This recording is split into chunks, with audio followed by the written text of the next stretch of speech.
Hey everyone, it's Kothis. So I haven't really done a video like this before, but I wanted to kind of share my thoughts on this season, how I thought it went, as well as some things I'm hoping we see changed next season and especially in Lightfall.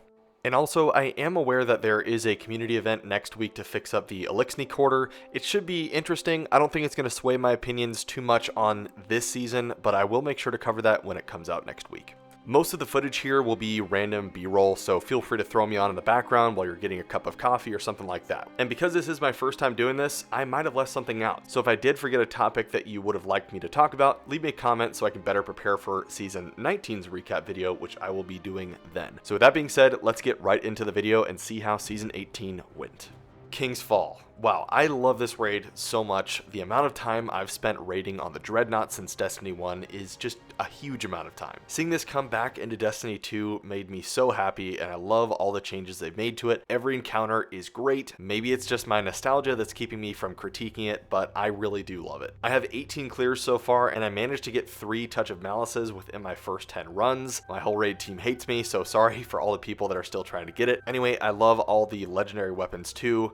We'll cover this more in a bit, but they really do have such a cool and unique feel. But take the loot out of it, it's just good when you can run an activity in Destiny and not really care about the loot you get. It's just fun to run. That's how I feel about it at least, so King's Fall, major W.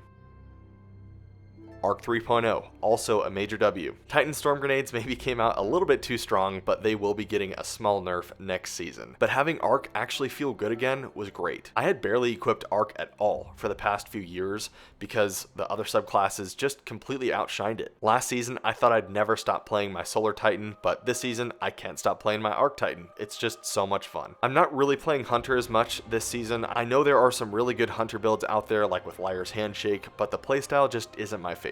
I have been playing a lot of Arc Warlock this season though, more on Warlock than usual for me for sure. I've been using the Crown of Tempest that Xur sold at the end of last season, the crazy 70 roll.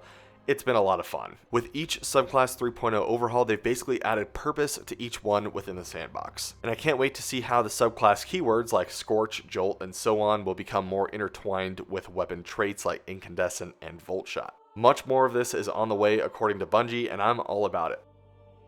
Moving on to Crucible, we had some adjustments to Crucible this season, mainly with skill-based matchmaking being the big controversy. I'm honestly in the middle on this one. I'm not your diehard Crucible fan, so most of the changes had little impact on me, but I do see both sides to this one. Next season though, we will see a complete Crucible overhaul, so make sure to check out that TWAB if you missed it. Seriously, this is probably the biggest overhaul to Crucible since the launch of the game. Updated playlist, rank mode ladders to climb with updated ranks, Crucible engram focusing, a new title, it's huge. So I really hope they implement this well. The community has been really wanting it. Iron Banner kept its 2 appearance per season schedule, and I kind of wish it was more of a once a month thing. The Iron Lord title is really grindy if you don't normally play a lot of Crucible, and I think a 3rd Iron Banner appearance would be welcome by pretty much everyone. I have seen some mixed opinions on the Eruption game mode. Some people want Rift back, some people love Eruption, and some people just hate both. It's tough. I personally don't mind Eruption too much. I try not to play too hard into the game mode, and I just try to have fun by killing enemies as I would normally. Probably not the best strategy, but it got me my Gilded Iron Lord title, and I had fun. That's all that matters. We finally have a new Iron Banner set coming next season too, with the return of the Taken King Iron Banner sets. We've had the Iron Forerunner set in the game for so long now, it's about time we got an updated set. So, Crucible for me this season was actually okay. There are a lot of sandbox changes that need to happen, but that's always how it will feel. There's always going to be something that's just way too powerful in the game, and there's hundreds of weapons in the game. It's just really hard to balance everything to where every single person is happy. Alright, let's talk about Grandmasters. This season initially looked to be a pretty tough rotation, but with how strong Arc is, mainly Arc Titan, it really wasn't too bad. I will say the Lightblade is just rough no matter how you approach it though. It's so easy for the run to just spiral out of control. Screebs, I'm looking at you, that section is terrible. But how about GMs as a whole? I really think updates need to happen here. I love running GMs, they're fun, but I think the reward should match the difficulty. Recently, Bungie let us know that enhanced traits will be releasing with the Master Version's Adept weapons with a new Lightfall raid. This needs to make its way to GMs and their Adept weapons too at minimum. Most of the Adept weapons are just completely outclassed by craftable weapons. And as much as I like the crafted weapons and how strong they are, adept weapons are just not as good, and they should be. Crazy idea? I think it would be cool if adept weapons had their own rarity tier, above legendary but below exotic, to separate them as stronger weapons to legendaries. Could be cool, but it would take a lot of adjustments to make possible. I realize that. All that to say, GMs were fine this season. It's just unfortunate that I really didn't run them for good rolls on adept weapons. I just ran them for materials, and it's been this way for a while now. Elitist player problems here, but I really don't have any use for all the Ascendant shards and prisms anymore. I've got so much good armor maxed out, I literally don't have room for materials anymore. We need more of an exciting, unique reason to run GMs. Cosmetic ornaments maybe? I'd be all over that. Hopefully something like this can come out next year. Alright, we had some absolute banger weapons launched this season. The Taipan was extremely easy to get, being part of a quest, so now everyone can run into a raid with a crafted S-tier linear fusion rifle to help with boss damage. Good move on Bungie. Dares of Eternity saw its weapons get reprised with updated traits and the ability to craft them. The BXR Battler and the other half sword have been very popular, but I think the community was a bit frustrated, myself included, that all their hard work grinding Dares of Eternity weapons over the last 10 months was completely ruined, with all of them becoming regrindable with red borders and better traits. I had already run well over 100 Dares by the time this season started, so I wasn't jumping for joy to return to regrind everything. Moving on to seasonal weapons, Tarnished Metal and Brigand's Law were my top two out of the pirate weapons, both having the ability to add Volt Shot to them, making them very fun to use and very strong. King's Fall also saw some very strong weapons too, with Doom of Chelchis being a very solid scout rifle for Void, and Defiance of Yasmin being a really strong sniper in PvP. As far as crafting goes, crafting is great, don't get me wrong. Being able to create a god roll is awesome, but I feel red borders is pretty much the only reason to run a lot of stuff in Destiny nowadays. I think the community is getting a bit tired of the red border grind after 3 seasons. I personally have 55 out of the available 61 weapons crafted.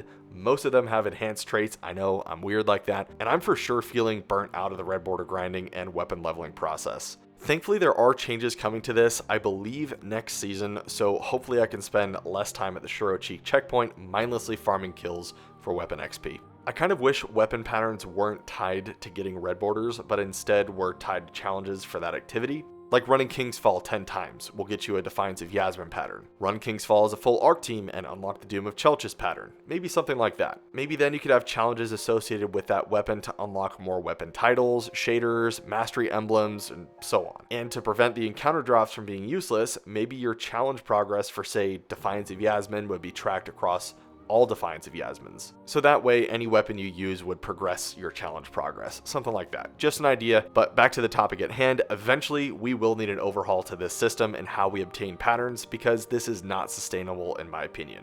Alright, moving on to the bad of this season. Seasonal activities, Catch Crash, Expedition, and the Pirate Hideout missions. I don't have a lot of good stuff to say here, so apologies ahead of time if it sounds like I'm complaining, maybe I am. Catch Crash was fun at the beginning. There was a lot of hype around the whole pirate theming, and getting to raid a ship in space was really cool. For me, this lasted a couple weeks before I got tired of it, and I pretty much just ran it to get treasure coordinates so I could use them for maps in my Captain's Atlas to run expeditions to get more red border weapons.